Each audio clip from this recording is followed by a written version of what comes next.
દ્વારકા પંથકના પવિત્ર યાત્રાધામ હર્ષદ ગામેથી આખા શિવલિંગની ચોરીની ઘટના બની છે, જેને લઈને શિવ ભક્તો સહિતના લોકોમાં ભારે રોષ જોવા મળી રહ્યો છે।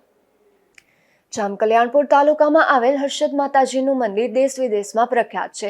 અહીં દરિયાકાંઠે ભીડભંજન ભવાનીશ્વર મહાદેવનું પૌરાણિક મંદિર આવેલું છે, જે મંદિરના પૂજારીના જણાવ્યા અનુસાર આ મંદિર 5મી સદીમાં બનેલ છે અને સને 2000ની સાલમાં એટલે કે 25 વર્ષ પહેલા આ મંદિરનો જીર્ણોદ્ધાર થયો હતો। આ મંદિરે દરરોજ હજારોની સંખ્યામાં શિવ ભક્તો દર્શન કરવા અને જળાભિષેક કરવા આવે છે। અહીં પૂજારી તરીકે ભીખુગર શિવગર ગોસ્વામી જે વંશ પરંપરાગત શિવ મંદિરની પૂજા અને આરતી કરે છે અને તારીખ 25 મંગળવારે સવારે પૂજારી ભીખુગર બાપુ શિવ મંદિરે આરતી અને પૂજા કરવા માટે ગયા હતા, ત્યારે જોયું તો શિવલિંગ તેમના થારા સહિત ગાયબ જોવા મળતા પૂજારી હાફડા ફાફડા થઈ ગયા હતા અને તેઓએ તાત્કાલિક જામકલ્યાણપુર પોલીસને જાણ કરી હતી।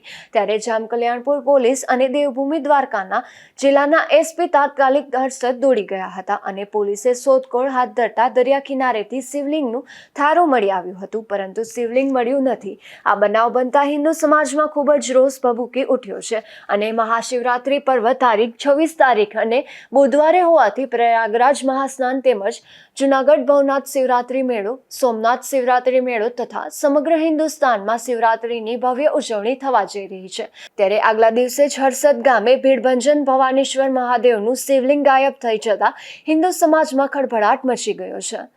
ધર્મેશ ઉપાધ્યાય, ગુજરાત ન્યૂઝ, દ્વારકા।